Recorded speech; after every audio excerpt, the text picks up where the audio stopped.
Hi guys, welcome back to my channel. So this is going to be a little how-to video, basically making your own stickers for your planner. I've been really into this just now and I've only just learned this little trick, so I thought I would come on here and I would show you guys how I create my own stickers.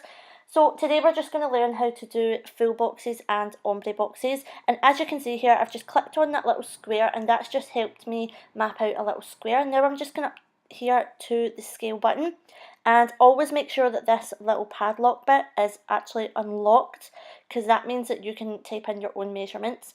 And the measurements for a full box for I can't even see it, Erin Condren planner is 1.5 by 1.9. So I'm just going to go in here and I'm just applying that. Now this is the full size of a full box for the Erin Condren. I have a vertical planner, so I'll be doing this vertical mode, not horizontally. Replicate button, and I'm just replicating that right across until I've got 8 full boxes. And these are going to be the full boxes that normally have the full designs on them. So here I've got 8 full boxes. I think I actually go ahead here and I do another replicate, so I just make it up to 10. Because I had a little idea that I wanted to put some different pictures in these ones. So now I've got 10 full boxes.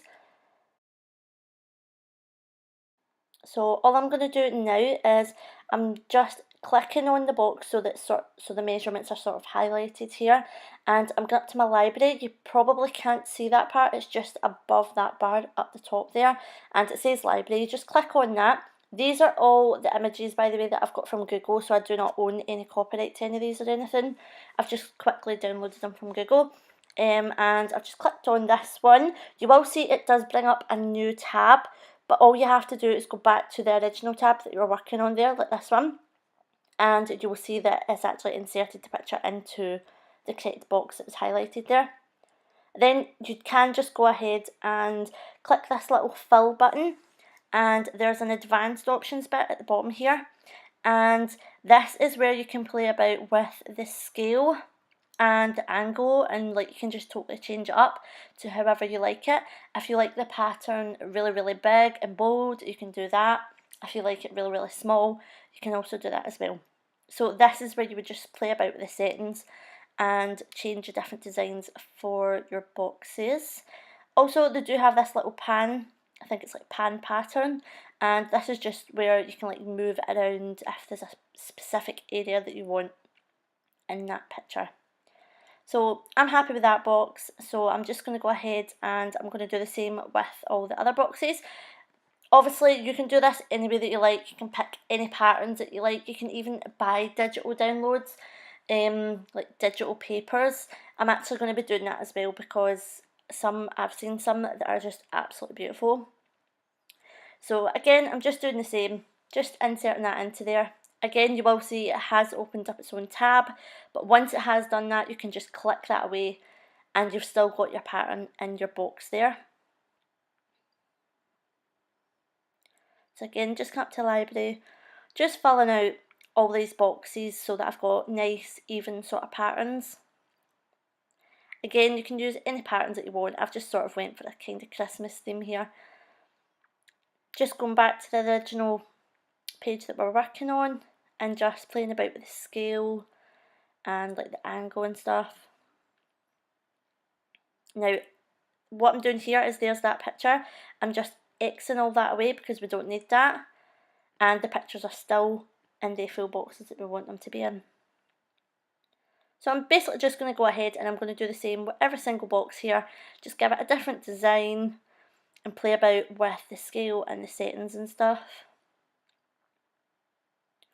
This one was really pretty. So there you can see it's opened a new page. I'm just going back to the page we were working on and it's already in the box for me there. Just make sure you are clicking on it, on that box. That means that you can then go and play about with all the other settings and stuff, and you can just delete that because you don't need it because it's already inserted it for you. So there's this page here.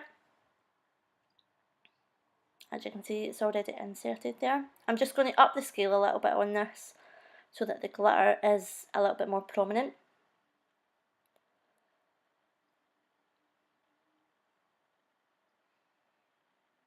and I'm just going to use this little barn picture. Again, none of this is, I don't own any of the copyright on any of these pictures or anything.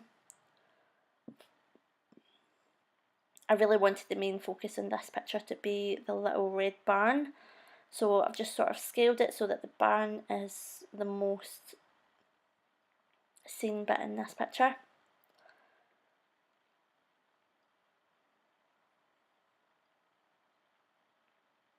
So that's all the top row done. Just going to go down here and I'm going to do the exact same, always making sure that my box is clicked on before I try and put anything in it. If you don't click on the box and you just go to your library and you try and put a picture in it, sometimes that doesn't work. I was struggling with that, so I always had to make sure that my box was clicked, and when I was picking the picture that it did insert into the box.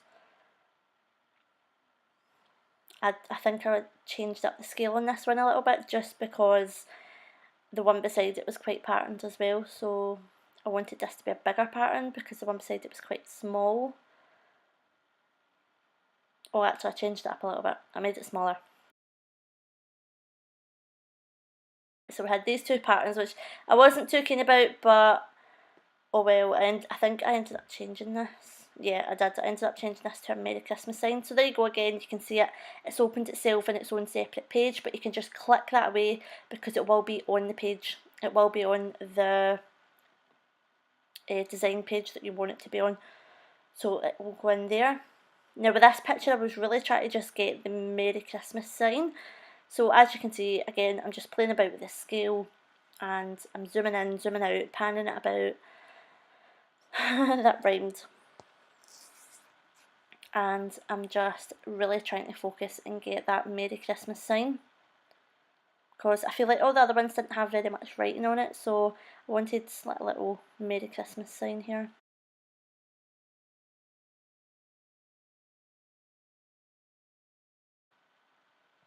Also, this is basically like the second time that I've done this, so if you're watching this and you're thinking there's totally easier ways or there's quicker ways to do this, then please let me know down below in the and it'd be really great to find out any more tips and tricks. This is just how I've learnt to do it. I did actually see a couple of videos on YouTube that really helped, but as far as tutorials go, there wasn't very many on version 4, and if you want me to, I'll do a full sort of demonstration in version 4, like I'll tell you all the buttons and tell you what everything's for. Now all I'm doing is I'm just highlighting this and I'm grouping it all together so that you can move it all, highlighting it all, right clicking and grouping it, and that allows us to move it.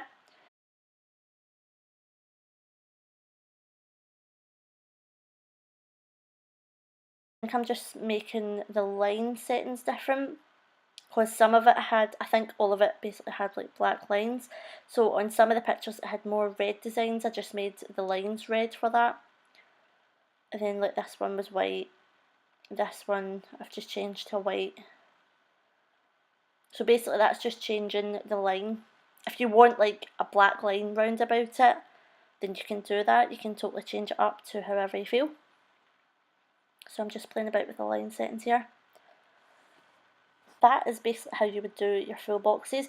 Obviously you can move the boxes about, like you can have them separated. They don't have to be in the rows like this or as close together. You can sort of move them about and separate them.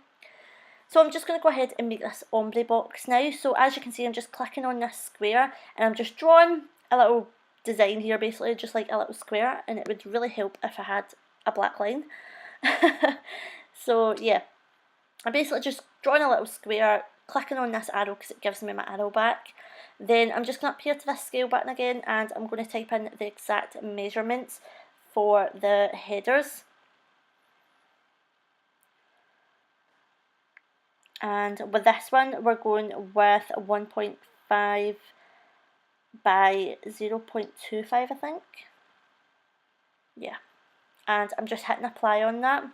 So this is basically the size of a little header. So if you want to make headers, like to do headers, note headers, this is how that's basically the size of it, and that's basically how you would make a header.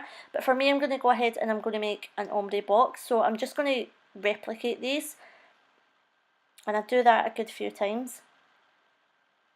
I think it's like 5 times. 6, I think.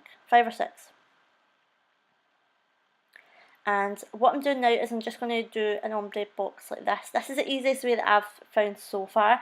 So I'm just clicking on the boxes and filling them in with colour. Now I went for the red theme here, so I'm basically just going down the little red column and like filling it in. They'd have made a little mistake there, so just don't do that bit. But yeah, I'm just clicking on it and I'm just going down this little column. And that's the easiest way that I've found to do an ombre sort of effect. It can be a little bit fidgety though, because clicking on the boxes and stuff, sometimes it moves them about, so you just have to be really careful. But that is basically how I would do an ombre box.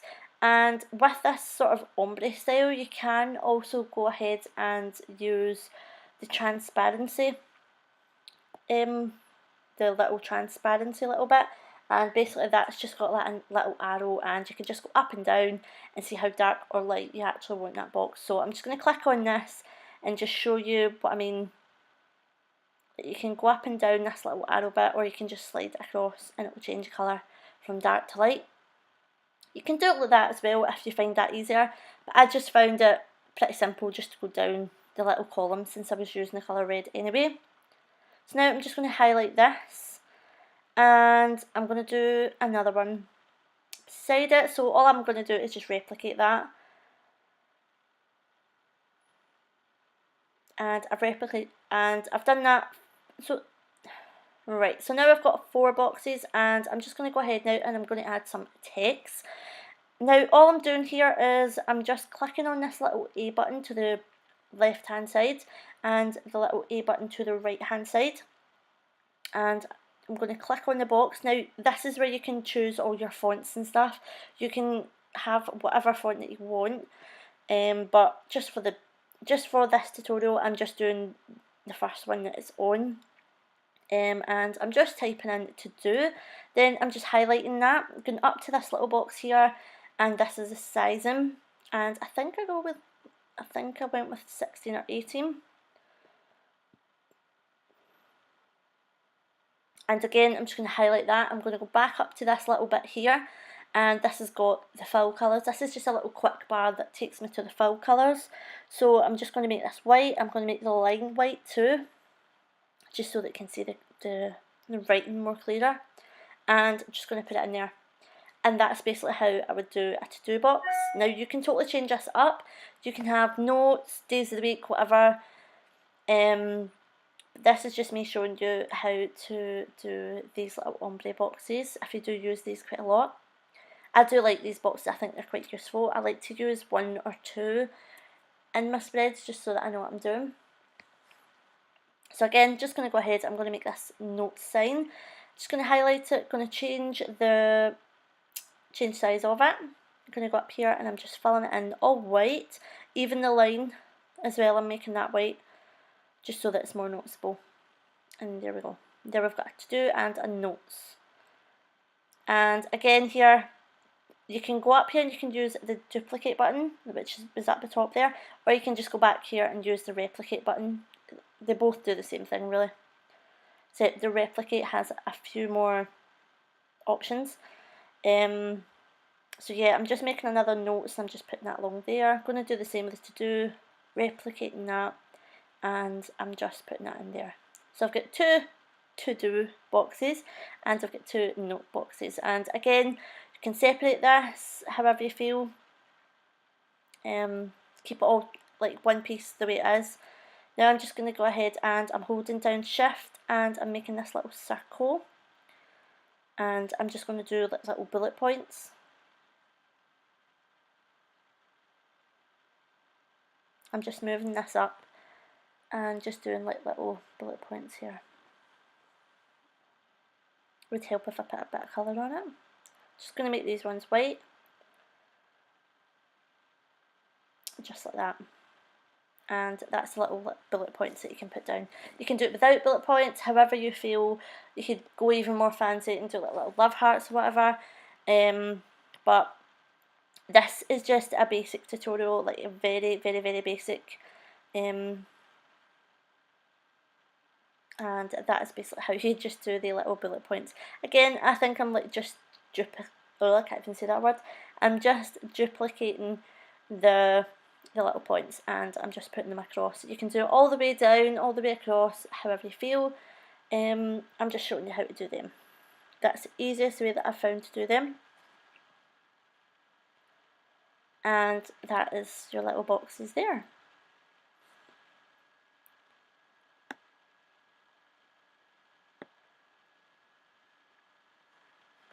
It can be a little bit fidgety when you're having to move them around to try and get them all in line and stuff, but you can actually line them up so that they are all even and stuff and all straight.